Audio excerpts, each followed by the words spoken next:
இப்போ பார்த்தீங்கன்னா a plus b என்பது a என்பவர்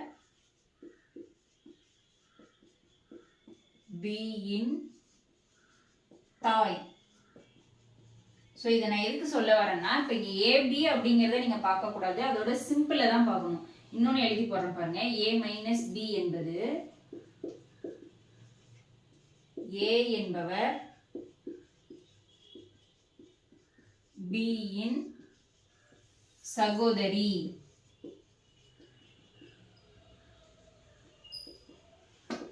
சரிங்களா? ஸோ இங்கே ஏபி ஏபின்னு தான் வரும். நீங்க அதெல்லாம் பார்க்க கூடாது. இங்க பிளஸ் அப்படின்னு இருந்தா அது தாய், அதாவது தாய் அப்படின்னு குறிக்குது, அம்மா அப்படின்னு குறிக்குதுன்னா அதுக்கான சிம்பிளா கொடுத்துருக்காங்க. பிளஸ்னா அது அம்மா, இதே மைனஸ் அப்படின்னா அது சகோதரியை குறிக்கக்கூடியது. இது மாதிரி அப்பா அப்படின்னா ஏ இன்ட்டு பி அது மாதிரி கொடுத்துருப்பாங்க. ஏ என்பவர் பி இன் அப்பா. ஓகேங்களா? ஸோ அப்பாவை குறிக்குதுன்னா அது பெருக்கல். இது மாதிரி சிம்பிள்ல கொடுத்து சம்மு இப்போ வந்துருச்சு. உறவு முறைகள்ல இது மாதிரி சம்மும் இப்போ இருக்கு. ஓகேங்களா? ஸோ உறவு முறைகள்ல பாத்தீங்கன்னா இது மாதிரி பிளஸ்னா தாய், சகோதரினா மைனஸ், இது மாதிரி.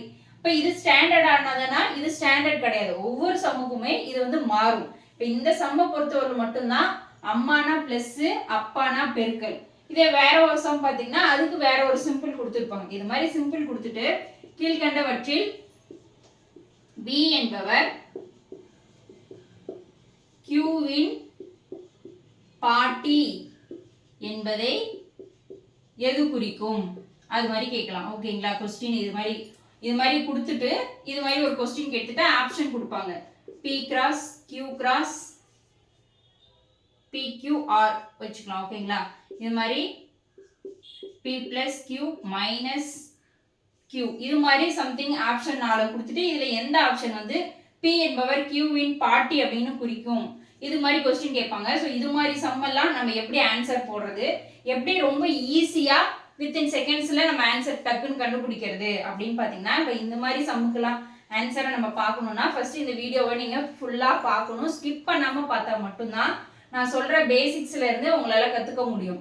ஓகேங்களா? இப்போ இந்த சம்முக்கு நம்ம எப்படி ஆன்சர் போடுறது அப்படிங்கறத விட ஃபர்ஸ்ட் இதுல பேசிக்ஸை நீங்க கத்துக்கணும்.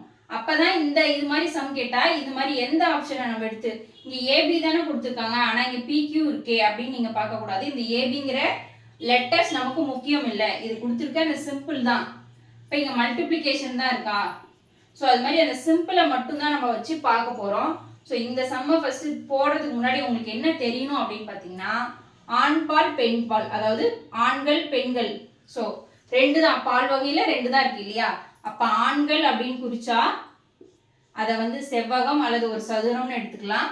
பெண்களை குறிச்சதுன்னா ஒரு வட்டம். அதாவது அவங்க சிம்பிள் கொடுத்துருந்தாலுமே நம்ம ஃபர்ஸ்ட் நமக்கு ஒரு ஐடென்டிஃபிகேஷன் வேணும் இல்லையா? ஸோ அதுக்காக பேசிக்கு ஃபர்ஸ்ட் நம்ம என்ன பண்ணோம், ஆண்கள்னா ஒரு சதுரம், பெண்கள்னா வட்டம், இது மாதிரி ஒரு சிம்பிளை நம்ம எடுத்து நம்ம ஒர்க் அவுட் பண்ணா மட்டும்தான் அவங்க கொடுத்துருக்கிற சிம்பிளை வச்சு நம்ம ஆன்சர் கண்டுபிடிக்க முடியும். புரியல தானே? ஸோ பேசிக்ஸ்ல இருந்து பார்க்கலாம், பாருங்க. ஃபர்ஸ்ட் ஆண்கள் பெண்கள் அதை நம்ம தெளிவா தெரிஞ்சுக்கலாம். இப்ப ஆண்கள்னா அப்பா, தாத்தா, மகன் எல்லாமே செவ்வகமா நம்ம வச்சுக்கலாம். ஓகேவா? இப்ப பெண்கள் அப்படின்னு இருந்தா அதை சர்க்கிள்னு நம்ம வச்சுக்கலாம். ஓகேங்களா? இப்போ ஒரு ஏங்கிற ஒரு பாய் இருக்காங்க. ஸோ அவங்களோட அப்பா அப்படின்னு குறிச்சா அந்த தலைமுறை. ஓகேங்களா? தலைமுறைகள்னா தெரியும்ல, அப்பா, தாத்தா, பாட்டி, அப்படியே மகன், பேரன், இது மாதிரி வர்றது எல்லாமே தலைமுறைகள் இல்லையா? இப்ப ஏங்கிற ஒரு பாய் இருக்காங்க. ஸோ அவங்க ஆண்கள் தானே, அப்ப செவ்வகம். அப்ப ஏங்கிற பாய்க்கு அப்பா இருக்காங்க அப்படின்னா அந்த தலைமுறையை நம்ம எப்படி குறிக்கணும்னா இது மாதிரி ஒரு கோடு யூஸ் பண்ணி குறிச்சிக்கலாம். ஓகேங்களா? இப்ப அப்பா அப்படிங்கிறது அவருமே ஒரு ஆண்மகன் தான். இப்ப இந்த ஏங்கிற பாய்க்கு ஒரு தாத்தா இருக்காங்க அப்படின்னு சொன்னாங்கன்னா அப்பாவை தாண்டி அடுத்ததுதான் தாத்தா. இப்ப ஏங்கிற பாய்க்கு இவர் அப்பா, ஏங்கிற பாய்க்கு இவங்க தாத்தா. இப்ப தலைமுறை குறிக்கிறதுனால நம்ம இது மாதிரி ஒரு ஸ்ட்ரெயிட்டான கோடு போட்டுக்கிறோம். இப்ப ஏங்கிற பாய்க்கு ஒரு மகன் இருக்காங்க அப்படின்னா கீழே போடணும். அப்பா, தாத்தா, வயதானவங்க, நம்மளை விட வயதுல அதிகமா இருக்கவங்க மேல போட்டுக்கிட்டே போறோம். அவங்களுக்கு மகன் அல்லது அவங்களுக்கு ஒரு பேரன்னா அதை கீழே போட்டுக்கிட்டே வரணும். இப்ப தலைமுறையும் போது இந்த கோடு மறந்துடாதீங்க. ஓகேங்களா? இப்ப ஏவுக்கு ஒரு மகன் இருக்காங்க, இப்போ அதே மாதிரி ஏங்கிறவங்களுக்கு ஒரு பேரன் இருக்காங்கன்னு சொல்றாங்கன்னா ஸோ இப்படி நம்ம போடணும். இப்போ இவங்க எல்லாமே பாய் அப்படிங்கிறதுனால செவ்வகம் யூஸ் பண்ணியிருக்கேன். சரிங்களா? இப்போ தலைமுறைங்கிறதுனால இந்த கோடை யூஸ் பண்றோம். அதே மாதிரி தான் பெண்களுக்குமே. இப்போ தலைமுறைகள் அப்படின்னு வந்துட்டாவே இது மாதிரி ஒரு கோடு போட்டு நம்ம பாய்ஸ் அப்படின்னா செவ்வகம், கேர்ள்ஸ் அப்படின்னா வட்டம் அப்படிங்கிறதுல ஞாபகம் வச்சுக்கிட்டோம்னா கொஞ்சம் ஈஸியா இருக்கும். இதே இப்ப கணவன் மனைவி, இந்த பி அப்படிங்கிற ஒரு கேர்ளுக்கு ஒரு கணவர் இருக்காங்க அப்படின்னா அதை வந்துட்டு கிடைமட்ட கோடு. ஓகேங்களா?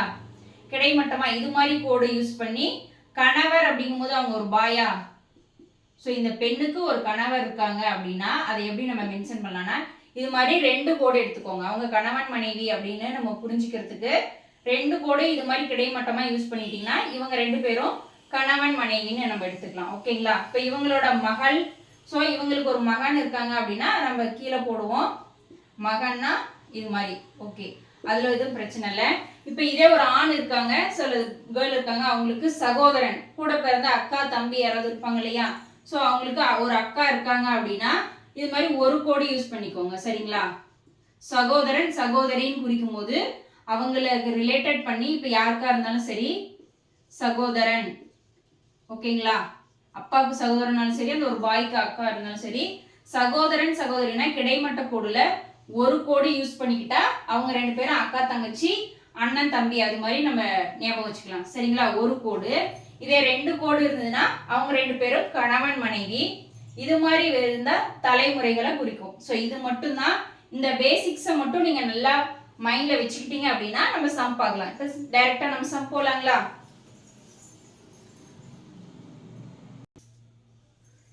ரெண்டாயிரத்தி 15-18 கேட்ட ஒரு சம்மு. ஸோ இப்போ இந்த உறவு முறைன்னு பார்த்தீங்கன்னா 3 டைப்பா இருக்கு. அதுல 3வது டைப்பை தான் நான் உங்களுக்கு ஃபர்ஸ்ட்ல சொன்னேன். A+Bனா தாய், A-Bனா தந்தை. அது மாதிரி நான் சொன்னது இந்த 3வது டைப்ல இருந்து தான் கொஸ்டின் எடுத்தேன். இந்த 3வது டைப்பை நீங்க ஃபர்ஸ்ட் நல்லா தெரிஞ்சுக்கணும் அப்படின்னா அதுக்கு ஃபர்ஸ்ட் இந்த 2 டைப்பையுமே நீங்க நல்லா பேசிக்ஸ்ல ரொம்ப ஸ்ட்ராங்கா இருந்தாதான் இந்த டைப் ஆஃப் சம்மை நம்மளால ஈஸியா போட முடியும். இப்போ என்னென்ன மெத்தட்ல இருக்கு பாத்தீங்கன்னா ஃபர்ஸ்ட் டைப்பு நேரடியா இது மாதிரி ஓரளவுக்கு நேரடியாவே கொடுத்துருவாங்க. அடுத்து மறைமுகம்னா ஏதாவது ஒரு புகைப்படம், நம்ம வீட்ல எல்லாம் போட்டோ மாட்டிருப்போம் இல்லையா, ஸோ அது மாதிரி ஒரு புகைப்படத்தை காமிச்சு அதோடைய உறவு முறை சொல்றது கொஞ்சம் மறைமுகமா காமிச்சிருப்பாங்க. அதுக்கப்புறம் இந்த பிளஸ் குறியில தான் நீங்க ஃபர்ஸ்ட் பாத்தீங்க சம்ஸ். ஓகேவா? இப்போ நம்ம இந்த ஃபர்ஸ்ட் டைப்ல ஒரு ப்ரீவியஸ் இயர்ல கேட்ட ஒரு சம் 15-18 குரூப் 2ல கேட்ட ஒரு சம் தான் நம்ம பார்க்குறோம். இப்போ இதுக்கான ஆன்சர் பார்க்கலாம் பாருங்க. ஏ என்பவர் பி இன் சகோதரன். இப்ப சகோதரன் சொல்லியிருக்காங்க. பியோட சகோதரன் யாரு? ஏ இல்லைங்களா? சகோதரனா ஒரு கோடு எடுத்துக்க சொன்னேன். இப்ப சகோதரன் அப்படின்னா இவங்க ஒரு பாய். இப்ப பாய்னா செவ்வகமோ சதுரமோ ஒண்ணு இது மாதிரி போட்டுக்கலாம். ஓகேங்களா? ஆனா பிங்கிறவங்க கேர்ளா பாயான்னு தெரியல. ஓகேவா? ஏ என்பவர் பி இன் சகோதரன். கொஸ்டின் நல்லா புரிஞ்சுட்டீங்களா? அடுத்து சி என்பவர் பி இன் தந்தை. பியோட தந்தை யாரு? சி. சோ தந்தை, அப்பா தாத்தா எல்லாம் மேல போட சொல்லியிருந்தேன் இல்லையா, அப்ப தந்தைனா தந்தைங்கும் போது இவங்க ஒரு பாய். ஓகேங்களா? பி இன் தந்தை. ஓகேங்களா? அடுத்து டி என்பவர் சி இன் தந்தை. சியோட தந்தை. நான் இன்னும் கொஞ்சம் கீழே போட்டுட்டுங்களா, இல்லைன்னா இந்த பேரனை தானே போட்டுறேன். ஓகேங்களா? பி பேரன். இப்ப டி என்பவர் சி இன் தந்தை. சிக்கு தந்தை ஒருத்தங்க இருக்காங்க, அவங்க தான் யாரு? டி. ஓகேங்களா? டி என்றால் ஏ என்பவர் டி இன் என்ன அப்படின்னு தான் கொஸ்டின். இப்ப இவங்க ஸோ இது மாதிரி தலைமுறைகள் வந்தாவே இவங்க கண்டிப்பா யாரு? தாத்தா, இவங்க அப்பா, இவங்க மகன். ஸோ அந்த தலைமுறைகள் நமக்கு புரியுது. இப்ப இவங்க மகன்னா இவங்களுக்கு சகோதரன், இப்ப இவங்க அண்ணன் தம்பியா இருக்கும் போது இவங்களுமே இவங்களுக்கு என்னவா தான் இருக்கும்? தாத்தா. இவருக்கு இவங்க தாத்தாவா இருப்பாங்க, அவங்களுக்கு இவங்க பேரனா இருப்பாங்க. கொஸ்டின் என்ன கேக்குறாங்க? ஏ என்பவர் டி இன் அப்படின்னு கேக்குறாங்க. அப்ப டிக்கு ஏங்கிறவங்க யாரு? பேரன் தானே. சோ அப்ப சரியான ஆன்சர் என்னன்னு பாத்தீங்கன்னா பி பேரன். ஓகேங்களா? கொஸ்டின் புரிஞ்சுதுங்களா? இன்னொரு டைம் நான் சொல்றேன், வேணா பாருங்க. A என்பவர் B இன் சகோதரன்னால ஒரு கோடு போட்டு இப்படி போட்டுட்டோம். C என்பவர் தந்தைனால மேல போட்டுட்டோம். Dங்கிறவரும் தந்தைன்னு டைரக்டா கொடுத்துட்டாங்க, மேல போட்டுட்டோம். இப்போ இது தாத்தா, இது அப்பா, இது மகன்ங்கும் போது ஸோ இவங்களுக்கு இவங்க பேரன். ஓகேங்களா, புரிஞ்சுதுங்களா? இப்போ ரெண்டாவது சம் நம்ம பார்க்கலாம். ரெண்டாவது கொஸ்டின் பாருங்க, இன்னுமே தெளிவா புரியும். இதுவுமே நேரடி முறை டைப் 1ல தான் பார்க்குறோம். சரிங்களா? இப்போ A என்பவர் D இன் சகோதரன் சொல்லியிருக்காங்க. இப்போ ஏங்கிறவரு D இன் சகோதரர் A. ஓகேங்களா, D இன் சகோதரர் A. சகோதரர்ங்கிறதுனால இது ஆண், அதனால நான் போட்டிருக்கேன். அடுத்து D என்பவர் B இன் தந்தை. B யோட தந்தை தான் Dன்னு சொல்லியிருக்காங்க. இப்போ B யோட தந்தை தான் D. ஓகேங்களா, இவங்க தந்தை, இவங்க சகோதரர். ஓகேங்களா, இப்போ பியும் சியும் சகோதரிகள்னு சொல்லிட்டாங்க. இப்போ பியும் சியும் சகோதரிகள் அப்படின்னா இவங்க கேர்ளா? அப்போ பியும் ஒரு கேர்ள், அவங்களுக்கு சகோதரி, சியும் ஒரு கேர்ள் இவங்களுக்கு. ஓகேங்களா, புரிஞ்சுதுங்களா? தந்தை. இப்போ பியும் சியும் சகோதரிகள்னு சொல்லிட்டாங்க. அப்படி எனில் ஏ சிக்கு என்ன உறவு? அவ்வளோதான் கொஸ்டின். கொஸ்டினை புரிஞ்சு இந்த டயக்ராம் வரைஞ்சிட்டிங்கன்னா நம்ம ஆன்சரை ஈஸியாக கண்டுபிடிச்சிடலாம். சரிங்களா? இப்போ பாருங்க, ஏ சிக்கு என்ன உறவுன்னு தான் கேட்குறாங்க. இப்போ ஏ சிக்கு என்ன உறவுனா இவங்களோட மகள் தான் இவங்க ரெண்டு பேரும். இவங்களோட சகோதரனா ஒன்று அண்ணனா இருக்கலாம், இல்லை தம்பியா இருக்கலாம். அப்போ அப்படிங்கும் போது இவங்களுக்கு என்னவா இருக்கலாம்? சித்தப்பா இருக்கலாம், இல்லைன்னா பெரியப்பாவா இருக்கலாமா? ஸோ சித்தப்பானா சின்ன அப்பா, பெரியப்பானா பெரிய அப்பா. இப்போ அவங்களுமே அப்பா தானே. அப்போ ஆப்ஷன்ல வந்துட்டு உங்களுக்கு சித்தப்பா பெரியப்பான்னு தர மாட்டாங்க.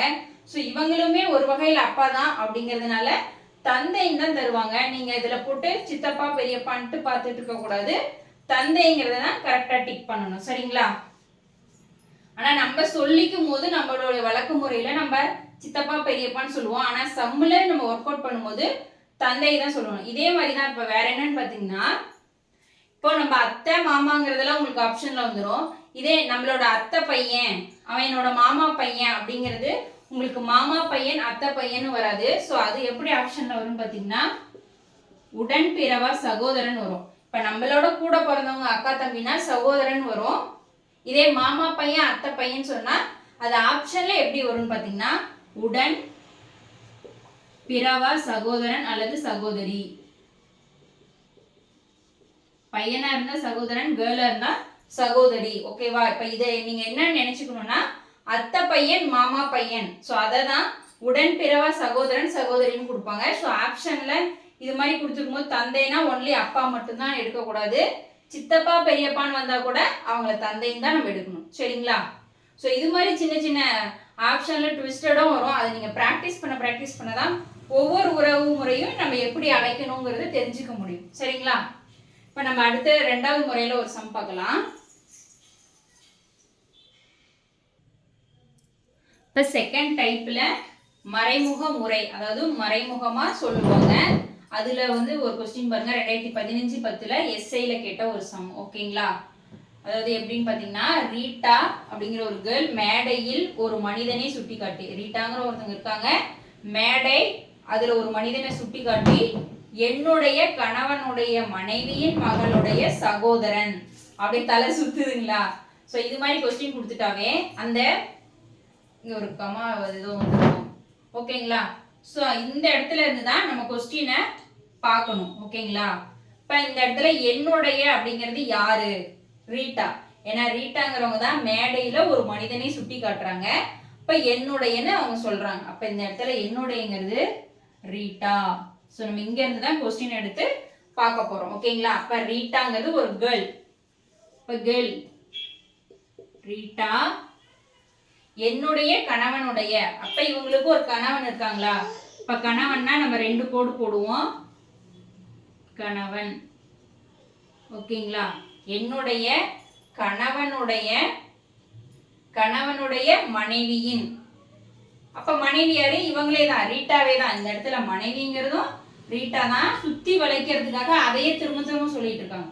என்னுடைய கணவனுடைய மனைவி, கணவனுடைய மனைவி ரீட்டா தானே.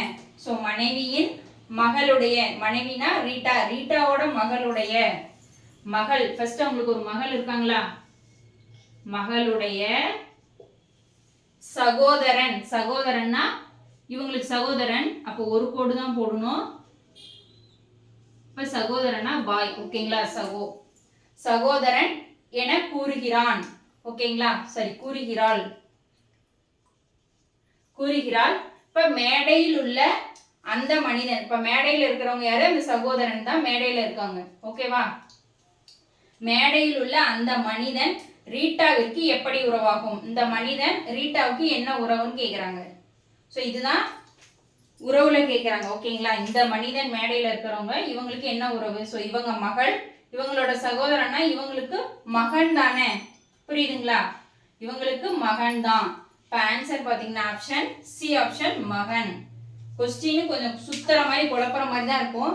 நீங்க கொஞ்சம் தெளிவா பார்த்து புரிஞ்சு இந்த சின்னதா இந்த சர்க்கிள், இந்த ரெக்டாங்கிள், இந்த 2 கோடா, இந்த 1 கோடா, இந்த இதை மட்டும் தெரிஞ்சுக்கிட்டீங்க அப்படின்னா பர்ஃபெக்டா உங்களால ஆன்சர் கண்டுபிடிச்சிட முடியும்.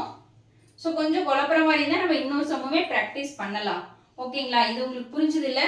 நம்ம அடுத்த சம் பார்க்கலாமா. ஸோ டைப் 2லயே ரெண்டாவது ஒரு சம் பார்த்தோம்னா இன்னுமே நமக்கு கொஞ்சம் அண்டர்ஸ்டாண்டிங் ஆகும், ஈஸியாக தான் இருக்கும். பாருங்க, ஒரு பெண்ணை ராஜ் என்பவர் அவளுடைய அம்மா எனது மாமியாருக்கு ஒரே மகள் என அறிமுகப்படுத்துகிறார்னா அந்த பெண் ராஜுக்கு என்ன உறவு. ஓகேங்களா, இப்போ ஒரு பெண், ஸோ இது மாதிரி கொஸ்டின் கொடுத்துருக்கும் போது பாருங்க, எங்க அப்போஸ்ட்ரோஃபி போட்டு கொடுத்துருக்காங்க. இருந்தாலும் எனது, என்னுடைய, அது மாதிரி இடத்துல இருந்து நீங்க கொஸ்டின் ஆரம்பிச்சீங்கன்னா கொஞ்சம் ஈஸியா இருக்கும். இருந்தாலுமே நம்ம ஃபர்ஸ்ட்ல இருந்தே நம்ம போடுறோம். ஓகேங்களா, இப்போ ஒரு பெண் ராஜ், ஒரு பெண்ணு ராஜுங்கிறவங்க. ஓகேங்களா, ஒரு பெண் இருக்காங்க, ராஜ்னு ஒரு மனுஷன் இருக்காங்க.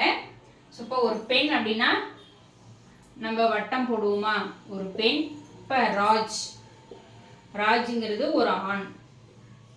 ஓகே, ஒரு பெண்ணை ராஜ் என்பவர் அவளுடைய, இந்த இடத்துல அவள்னா யாரு, இந்த பெண்ணை தான் அவர் அவளுடையன்னு சொல்றாங்க. ஓகேங்களா, இப்ப இந்த பெண்ணை தான் அவளுடைய, அவளுடைய அம்மா. இப்ப அந்த பெண்ணோட அம்மா அப்படின்னா நம்ம இப்படி போடுவோங்களா தலைமுறைய. இப்ப அம்மாங்கிறது கேர்ள், வட்டம் போட்டோம். ஸோ அவளுடைய அம்மா, எனதுங்கிறது யாரு, ராஜ், என்னுடைய மாமியார். இப்ப மாமியார்னா இவங்களுக்கு மேல, ஸோ நம்ம கேர்ள் சைட்லயே நான் போட்டுறேன், மாமியார், எனது மாமியார், மாமியாருக்கு, ராஜோட மாமியாருக்கு ஒரே மகள். ஒரே மகள் யாரு, இவங்க யாரு, அம்மா, அவளுடைய அம்மா, அம்மா தான் என்னோட மாமியாவுக்கு ஒரே மகள்னு சொல்றாங்க. கொஸ்டினை நல்லா புரிஞ்சுக்குங்க. ஓகேங்களா, அவளுடைய அந்த பெண்ணோட அம்மா என்னோட மாமியாருக்கு ஒரே மகள்.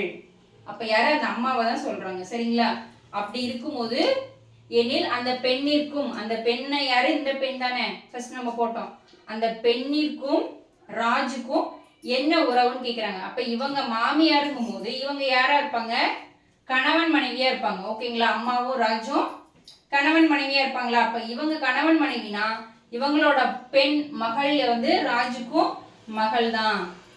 புரியுதுங்களா, அப்ப ராஜுக்கு மகள், தாய், தந்தை, பாட்டி, தாத்தா. சாரி, நான் எழுதி போடும்போது ஏதாவது ஸ்பெல்லிங்ல மாத்திருக்கலாம். ஆன்சர் பாத்தீங்கன்னா மகள். ஓகேங்களா, நான் கொஸ்டினை எடுத்து எழுதும் போது ஆப்ஷனை நானே ஏதாவது எழுதிருக்கலாம், தப்பு பண்ணிட்டேன், சாரி. ஸோ ஆன்சர் பாத்தீங்கன்னா மகள். ராஜுக்கும் அந்த பெண்ணுக்கும் இருக்கான உறவு முறைங்கிறது அப்பா மகள். ஓகேங்களா, இல்லைன்னா ஒருவேளை ராஜ் என்ன உறவுன்னு தானே கேட்டுக்காங்க. அந்த பெண்ணிற்கு ராஜ் என்ன உறவு. ஓகே, ராஜுக்கு பெண் என்ன உறவுனா மகள்னு சொல்லலாம். ஆனா அந்த பெண்ணுக்கு ராஜ் என்ன உறவுனா தந்தை தான். கரெக்டா தான் எழுதியிருக்கேன், சாரி, வெரி வெரி சாரிப்பா, தந்தை தான். ஓகேங்களா, இப்ப குறியீடு முறை தேர்ட் டைப்ல இருந்து சம்ஸ் பார்க்கலாம். அதாவது குறியீடு முறைனா பிளஸ் மைனஸ் மல்டிப்ளிகேஷன் மாதிரி வரும். இப்போ சம்ம பாருங்க, a பிளஸ் பி என்பது a என்பவர் b இன் சகோதரர். இந்த இடத்துல a b எல்லாம் நீங்க பார்க்க வேண்டாம், இங்க பிளஸ் குறி கொடுத்துருக்காங்களா, அப்ப பிளஸ்க்கு என்ன கொடுத்துருக்காங்க, சகோதரர். அப்ப பிளஸ்னா சகோதரர், மைனஸ்னா சகோதரி.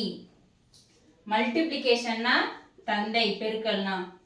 வகுத்தல் இது மாதிரி ஸ்லைட் கொடுத்தாங்கன்னா அது தாய். அப்படிங்கிறத மட்டும் நல்லா அண்டர்ஸ்டாண்ட் பண்ணிக்கோங்க. மற்றதெல்லாம் நமக்கு தேவையில்லை. ஓகேவா? இப்படி இருக்குங்கும் போது கீழ்கண்டவற்றுள் எது எஃப் என்பவர் டபிள்யூவின் தந்தை?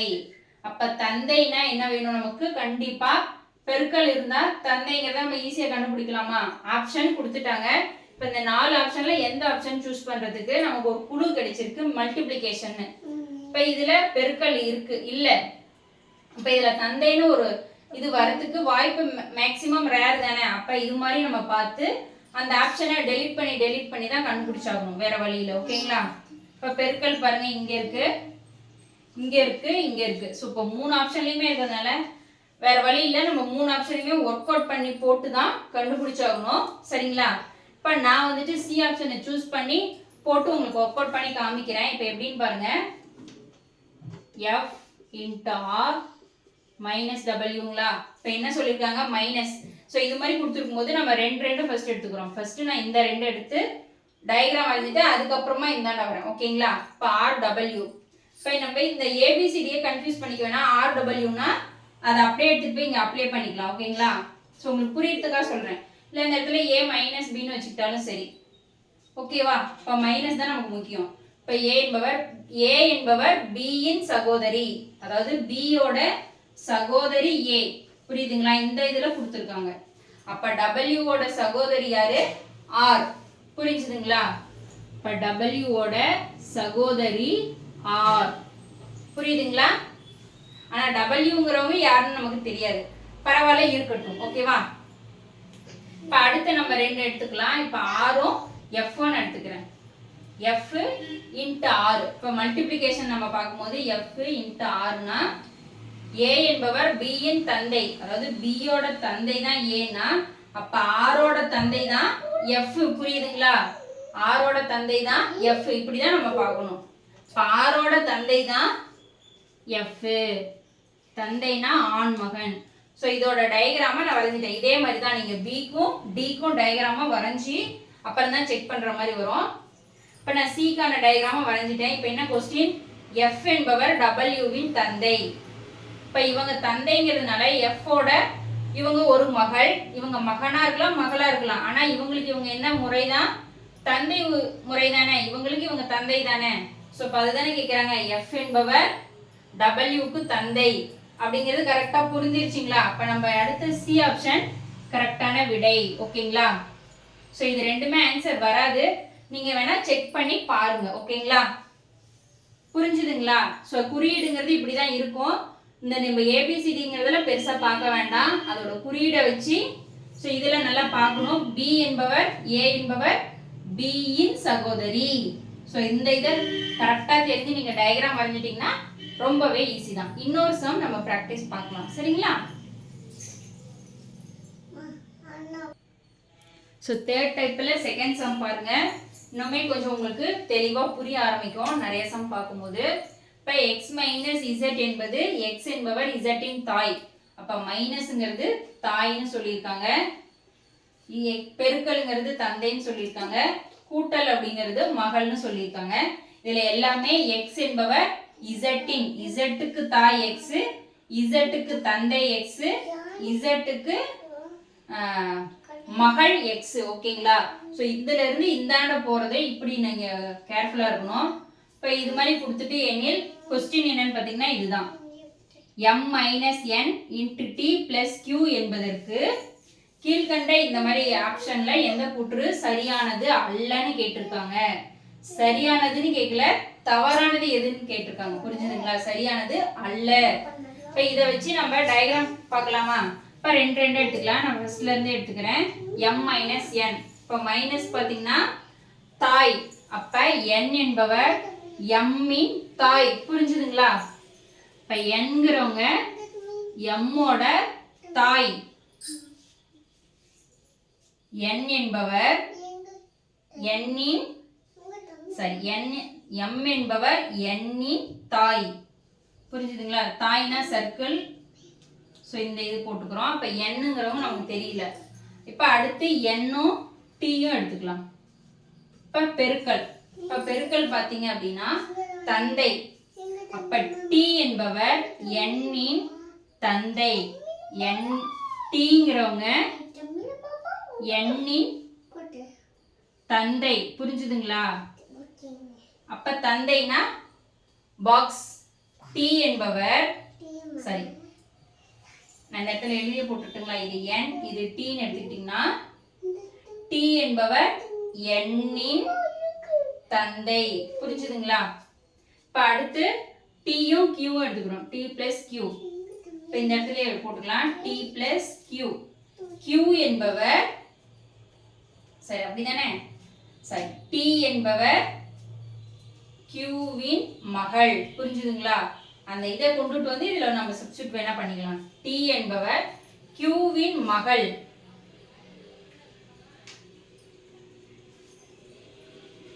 tங்கிறவங்க q வின் மகள். இப்ப qங்கிறவங்க எங்கேயோ இருக்கணும் இல்லையா? இப்ப q என்ன சொல்றாங்கன்னா t என்பவர் q வின் மகள்னு சொல்லியிருக்காங்க. ஓகேவா? qன்னு ஒருத்தங்க இருக்காங்க. அந்த qங்கிறவங்களுக்கு tங்கிறவங்க மகள்னு சொல்லியிருக்காங்க தானே? t என்பவர் q வின் மகள்னு சொல்லியிருக்காங்க. ஸோ மகள்ங்கும் போது இப்ப இந்த qவும் n-ம் என்ன ரிலேஷனா இருப்பாங்க? இவங்க ஆல்ரெடி தந்தைன்னு சொல்லிட்டாங்க. ஓகேங்களா? இவங்க வந்து தந்தை. இவங்களுக்கு இவங்க மகள் அப்படிங்கும் போது இவங்க கண்டிப்பா அம்மாவா தான் இருக்கணும். ஒண்ணு ஆல்ரெடி தந்தை இருக்கிறாங்க. இப்ப இவங்களுக்கு இவங்க மகள்னா இவங்க கண்டிப்பா அம்மாவா தானே இருப்பாங்க. புரிஞ்சுதுங்களா? இவங்க அம்மா. qங்கிறவங்க அம்மா. இப்ப இவங்க தான் மகள் அப்படிங்கும் போது இப்ப क्वेश्चन நம்ம பார்க்கிறோம். t என்பவர் n இன் மகள். tங்கிறவங்க n இன் மகள். என்னோட மகள் தானே t. ஏன்னா மகள் நான் எழுதிட்டேன். அதனால எழுதிட்டேன். ஓகேங்களா? அப்ப இதுவுமே சரியானதுதான். சரியானது அல்லதான் நம்ம பார்க்கணும். அடுத்து q என்பவர் n இன் மனைவி. என்னோட மனைவி தான். ஏன்னா இவங்க ரெண்டு பேருமே கணவன் மனைவி தான். அப்பதான் இவங்களுக்கு மகள் வருவாங்க. சோ அப்ப கணவன் மனைவி இதுவுமே ரைட்டு தான். அடுத்து n என்பவர் q வின் மனைவி. nங்கிறவங்க q-ஓட மனைவின்னு சொல்லியிருக்காங்க. q-ஓட மனைவி இல்ல, q-ஓட கணவர் இல்லைங்களா? ஸோ ஆல்ரெடி மனைவியை நம்ம செக் பண்ணிட்டோம் இல்லையா? அடுத்து m என்பவர் t-இன் பாட்டி. t-யோட பாட்டி. ஏன்னா இவங்களுக்கு இவங்க தாய்னா இவங்களுக்கு என்ன உறவு முறை? பாட்டி. ஸோ இதுவுமே ரைட்டு தான். அப்ப சரியானது அல்ல அப்படின்னு பாத்தீங்கன்னா சி ஆப்ஷன் தான். இதுக்கு சரியான விடை சி ஆப்ஷன். ஓகேங்களா? புரிஞ்சுதுங்களா? நிறைய சம் நம்ம பிராக்டிஸ் பண்ணும்போது கண்டிப்பா புரியும். ஓகேங்களா? இது மாதிரி இன்னும் நிறைய சம்ஸ் நீங்க வேணும்னு எதிர்பார்த்தீங்கன்னா நம்ம சேனலை சப்ஸ்கிரைப் பண்ணுங்க. பிளஸ் அதோட பெல் ஐகானையுமே கிளிக் பண்ணுங்க. நம்ம சேனலுக்கு சப்போர்ட் பண்ணுங்க. தேங்க்யூ.